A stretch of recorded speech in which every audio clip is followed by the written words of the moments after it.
3 times 3, 9. 5 times 7, 35. 8 times 9, 71? No, my dad said, go back to your room and keep studying until you get all of them right.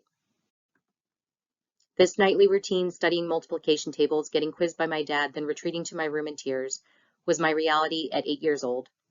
I'd cry silently, convinced I'd never get the answers right, that I'd never be good enough. 8 years later, different story, same ending. Now turn the wheel hard, to the right, step on the gas, now the brake. Ugh, you hit the curb again. I was 16, trying and failing to parallel park. My dad was frustrated, I was frustrated. We drove home in silence.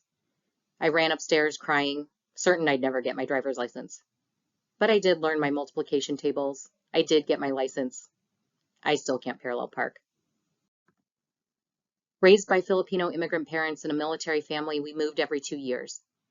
Each new place brought challenges, always softened by our Filipino community. Family gatherings filled with lumpia and pancit, ending with karaoke or line dancing in a cramped living room.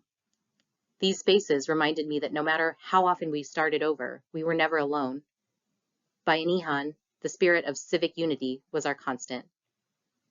I was taught that success wasn't just individual. It meant honoring those who came before you. My parents instilled in me the quiet power of tiis, endurance, and a deep sense of utang na loob, a lifelong debt of gratitude for those who sacrificed for us. From those nights of silent tears to my career in academic pharmacy and public health, these values of perseverance and community shaped every step. Like many first-generation daughters, I carry the weight of my family's sacrifices. It's heavy, but it taught me how to survive even when things felt impossible.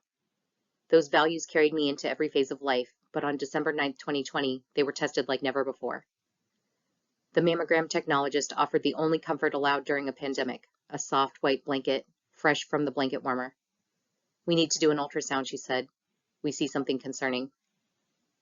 During the ultrasound, the radiologist added, we need to do a biopsy for suspected malignancy. How bad is it? I asked. He paused. Let's just hope the cancer hasn't spread. I held back tears until everyone left. I made it to my car but couldn't drive the 10 minutes home where my daughters, Polly and Araceli, just 8 and 5 at the time, were waiting. I pulled into a Kroger parking lot and cried. My strength had carried me through so much, but now came the terrifying thought that I might not watch my daughters grow up. I'm a 39-year-old mother, daughter, and wife. I'm not ready to die. That moment was nearly 5 years ago. Today, I'm alive because of life-saving research. I take daily medication that shuts down estrogen production, the fuel for breast cancer cells. Without the research proving these drugs work, I might not be here today with you, my colleagues and friends in public health. Over the last 2 years, we've grown together as a community, celebrating wins and holding space for life's messiness. Our WhatsApp group has become our virtual living room, our space for line dancing and karaoke, where we've helped each other balance life. Last fall, one of our own, an MPH Gen Cohort 3 member, was diagnosed with breast cancer. Knowing I'm a survivor, she reached out and said I was a source of inspiration. The week of her lumpectomy, I sent her a book by Charlie Maxey. In it, my favorite quote, "The funny thing is," said the mole, "the tiniest act of kindness can save a life."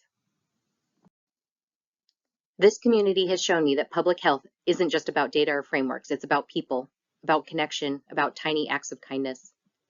Just recently, federal funding has been pulled from the Women's Health Initiative, a national study launched in the 1990s that revolutionized women's healthcare, especially for breast cancer. Its findings on hormone therapy changed clinical guidelines and saved countless lives, including mine. Now that funding is vanishing.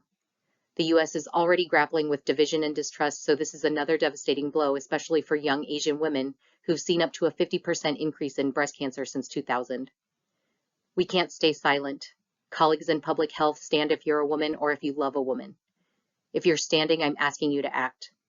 On May 28th, many of us will meet in person for the first time and walk across the stage as proud graduates of the Harvard T.H. Chan School of Public Health. That day also marks the International Day of Action for Women's Health. I will have note cards and pens ready so you can write a message to one of the 13 steering committee members of the Women's Health Initiative. Our tiny acts of kindness may just be what they need to reaffirm their commitment to breast cancer research.